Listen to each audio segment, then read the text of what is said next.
Depression is a debilitating mental disorder with a severe impairment to quality of life.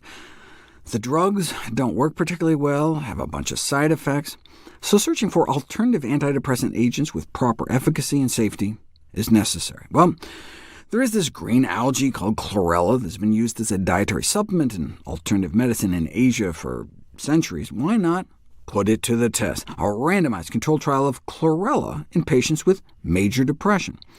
Subjects were randomized to standard therapy or standard therapy plus 1,800 milligrams of Chlorella, which is about 3/4 of a teaspoon a day, and significant improvements in physical and cognitive symptoms of depression, as well as anxiety. Wow. OK, but what word is missing here? A randomized controlled trial of Chlorella. What we want is a randomized placebo-controlled trial. Here they compared Chlorella to nothing.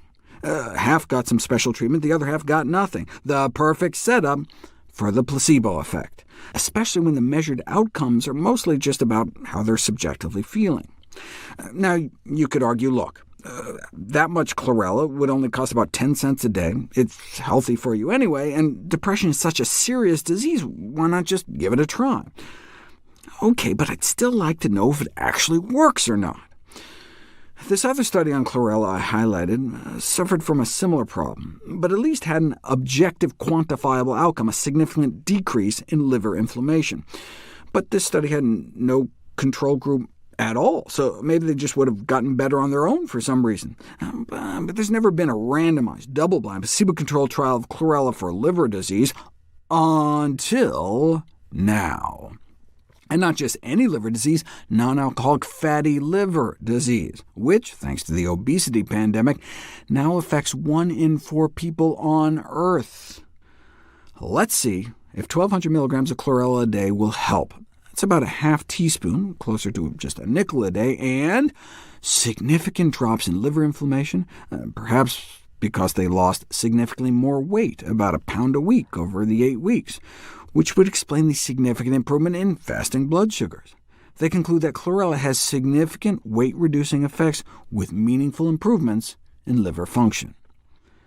How about a double-blind, randomized, placebo-controlled study of Chlorella for cholesterol? Compared with the control group, the Chlorella group exhibited remarkable changes in total cholesterol. Wow, how much? Only 1.6%. What? And note they said total cholesterol. If you look at what really matters, LDL cholesterol, no effect whatsoever. Thankfully, that's not what other studies found. A meta-analysis of 19 randomized controlled trials of Chlorella for cholesterol, involving hundreds of subjects, found that those taking Chlorella did drop their LDL 8 points on average, and even drop their blood pressure a few points. 4 grams or more a day for at least 8 weeks seems to be the magic formula. That would be about 2 teaspoons a day. That's a lot of Chlorella, but if you can find a palatable way to take it, it might help. This is the latest, a dietary cholesterol challenge. They had people eat 3 eggs a day, with or without a few spoonfuls of Chlorella. In this double-blind, randomized, placebo-controlled study, 34 participants ingested 510 milligrams of dietary cholesterol from 3 eggs, concomitantly with a dose of Chlorella or a matched placebo for 4 weeks.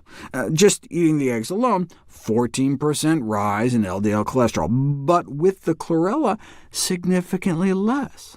Therefore, Chlorella can be playing a useful role in maintaining healthy blood cholesterol levels. Another way would be to not eat 3 eggs a day. That reminds me of this other study to assess the ability of Chlorella to detoxify carcinogenic heterocyclic amines, the cancer-causing chemicals created when you fry, bake, broil, or barbecue meat. The Chlorella did seem to lower the levels of one of the cooked meat carcinogens flowing through their bodies, but didn't quite reach statistical significance. Or what about polycyclic aromatic hydrocarbons, another class of cancer-causing compounds found particularly in smoked meats, cigarettes, includes numerous genotoxic, DNA-damaging carcinogens, and again, Chlorella did seem to lower levels, but not significantly so. Still, if you're gonna sit down to like ham and eggs for breakfast or something, make sure to add lots of Chlorella and make them green eggs and ham.